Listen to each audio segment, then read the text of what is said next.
First anniversary of জুলাইয়ের যে গণঅভ্যুত্থানের first anniversary আগেই যাতে এটা আমরা তৈরি করতে পারি করছি যে এটা অতি সত্বর জুলাই প্রোক্লেমেশনটা তৈরি হবে এবং আপনারা শুনতে এই বিষয়ে পুরোপুরি জানতে পারবেন।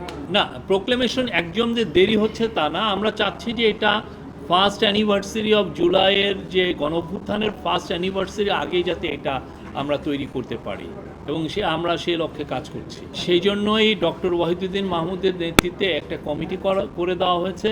ওনারা প্রত্যেকটা পলিটিক্যাল যে মেন পলিটিক্যাল পার্টিগুলোর সাথে যারা জুলাইয়ের অংশীজন সবার সাথে কথা বলবেন। বেতার, বাংলাদেশ বেতার এবং বিটিভির স্বায়ত্তশাসন নিয়ে একটা কমিটি হয়েছে, সেই কমিটির নেতৃত্ব দিবেন সিআর আবরার। এই স্বায়ত্তশাসনটা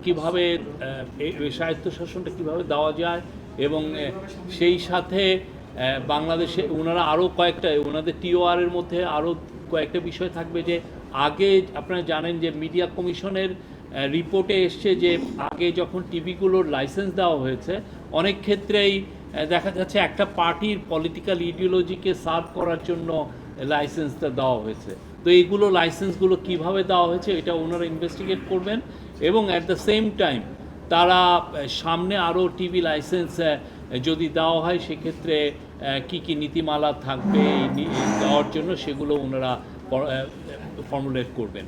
এটা একটা বিষয়। আর একটা হচ্ছে আপনারা জানেন জুলাই প্রোক্লেমেশন ছাত্র জনতার একটা দাবি।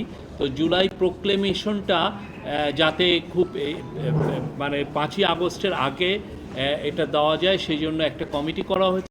কমিটির নেতৃত্ব দিবেন হচ্ছে ডক্টর ওয়াহিদুদ্দিন মাহমুদ, আমাদের প্ল্যানিং অ্যাডভাইজার। RICL TMX, যুগের পর যুগ স্থাপনা থাকে মজবুত। সেখানে আরও কয়েকজন অ্যাডভাইজার থাকবেন।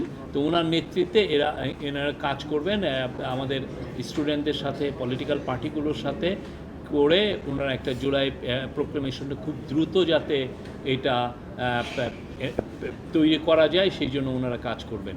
এই দুইটা ছিল আজকের মেজর মিটিং। আরও বেশিরভাগই মূলত জুলাই যে